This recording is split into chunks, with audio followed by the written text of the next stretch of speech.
विधानसभा सत्र की कार्रवाई कल 11 बजे के लिए स्थगित कर दी गई है। विकास प्राधिकरण का मुद्दा आज पूरी तरह से सदन के भीतर गूंजा। हमारे साथ बातचीत करने के लिए नेता प्रतिपक्ष यशपाल आर्य जी हैं। आर्य जी, काफ़ी महत्वपूर्ण विषय था, कई मुद्दे आपने रखे हैं, लेकिन प्राधिकरण को लेकर सरकार क्या चाह रही है, आपका क्या विषय है?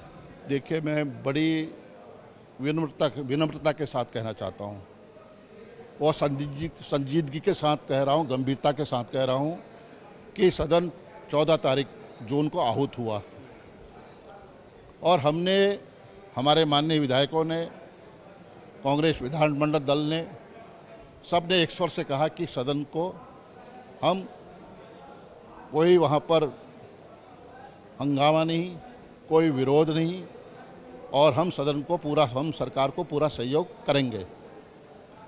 आज तीसरा दिन है और 3 दिनों में प्रश्नकाल हो या नियम 58 हो या 310 के सवाल हों, जिसको नियम 58 में परिवर्तित किया जा रहा था, माननीय अध्यक्ष जी की अनुकंपा थी, उन सवालों के जवाब देने में सरकार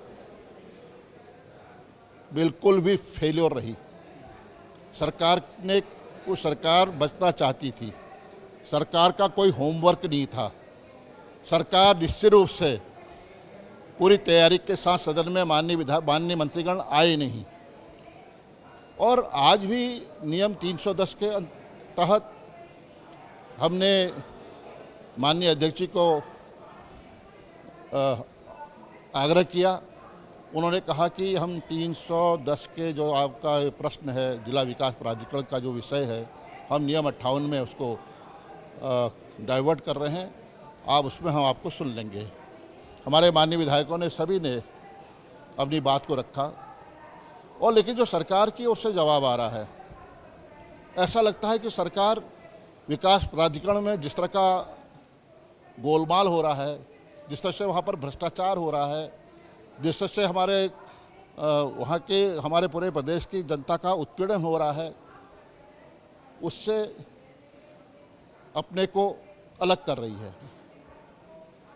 हमारा कहना है कि विकास प्राधिकरण बनाने का क्या औचित्य था और तत्कालीन मुख्यमंत्री त्रिवेंद्र सिंह रावत जी ने विकास प्राधिकरण का गठन किया, लेकिन जब काफ़ी उसमें अनियमितताएं देखने को मिली, असंतोष देखने को मिला, आक्रोश देखने को मिला, गुस्सा था लोगों में, जिस तरह से उनके साथ व्यवहार हो रहा था, वो दर की ठोकरें खा रहे थे और भी अंडर टेबल उनसे कुछ कहा जा रहा था। हताशा में, निराशा में हमने भी दबाव बनाया और सरकार ने कहा कि हम एक समिति का गठन करेंगे। समिति की रिपोर्ट सदन में होती है, प्रस्तुत होती है और आज कहा जा रहा है कि हमने एक और समिति का गठन किया है। क्या उस समिति का जो सदन में हुई थी, जो प्रस्तुत हुई थी, उसका कोई औचित्य नहीं? दूसरी समिति बना दी गई।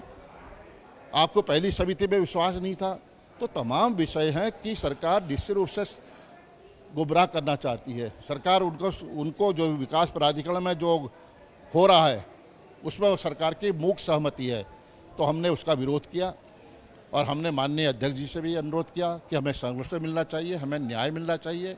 यह प्रश्न किसी व्यक्ति का नहीं है, ये प्रदेश की जनता का सवाल है, लाखों जनता का सवाल है जो आज अपना घर नहीं बना पा रहे हैं, 2 कमरे का टॉयलेट नहीं बना पा रहे हैं, सड़क के बगल में दुकान नहीं खोल पा रहे हैं, बैंक लोन देने को तैयार नहीं है। तो तमाम विषयों पर हमारे माननीय सदस्यों द्वारा कहा गया, लेकिन सरकार ने सुनने को तैयार नहीं थी। लेकिन सरकार कह रही है कि विपक्ष सदन चलाने नहीं दे रहा है और सदन की जो कार्यवाही थी वो भी छोटी कर दी है, अब कल तक के लिए कर दिया, पहले 20 तक तय किया गया था। तो आप संतुष्ट हैं कि आपके सवाल आ गए? देखिए, मैंने कहा कि आज कार्य मंत्रणा समिति की बैठक हुई, हमने विरोध दर्ज किया। क्या विरोध दर्ज किया? हमने कहा कि सदन को 20 तारीख से आगे भी चलाया जाए, बढ़ाया जाए, लेकिन यह इनका कहना है कि विधायी कार्य नहीं है, बिजनेस नहीं है और कल का शुक्रवार को ये सारे, चाहे आयोग पर चर्चा हो, चाहे विभागवार चर्चा हो, कल ये चाहते हैं कि सदन स्थगित हो जाए अनिश्चितकाल के लिए और हमने विरोध किया। मैं और माननीय सदस्य प्रीतम सिंह जी भी इस कार्य मंत्रणा समिति के सदस्य हैं। हम लोगों ने विरोध किया और अब बाहर आ गए। आप क्या चाह रहे हैं, कब तक होना चाहिए सर? देखिए, हमारे माननीय सदस्य बोलना चाहते हैं, कई सवाल हैं, जन मुद्दे हैं, क्षेत्र की समस्याएं हैं और प्रदेश के कई बहुत बड़े महत्वपूर्ण प्रश्न हैं, ज्वलंत प्रश्न हैं, उनमें हम सदन में अपनी बात को रखना चाहते हैं, उन मुद्दों को उठाना चाहते हैं। लेकिन सरकार बचना चाहती है, इस संक्षिप्त यह सत्र तक सीमित रहना चाहती है। इसके मायने यह है कि सरकार बिल्कुल विपक्षी की आवाज़ को सुनना नहीं चाहती, जन मुद्दों से भटक रही है सरकार। धन्यवाद सर, एबीपी गंगा से बातचीत करने के लिए। आपके नेता प्रतिपक्ष यशपाल आर्य जी, जिनका साफ तौर पर कहना है कि सरकार से ये आग्रह किया गया कि सदन की कार्रवाई को आगे तक बढ़ाया जाए ताकि विपक्ष के मुद्दों को, जनता के मुद्दों को सदन के भीतर उठाया जा सके और उसे आगे विकास के रूप में भी ले जाया जा सके। देहरादून से अपने हुई कस्टोबल लॉरेंस के साथ पंकज राणा, एबीपी गंगा।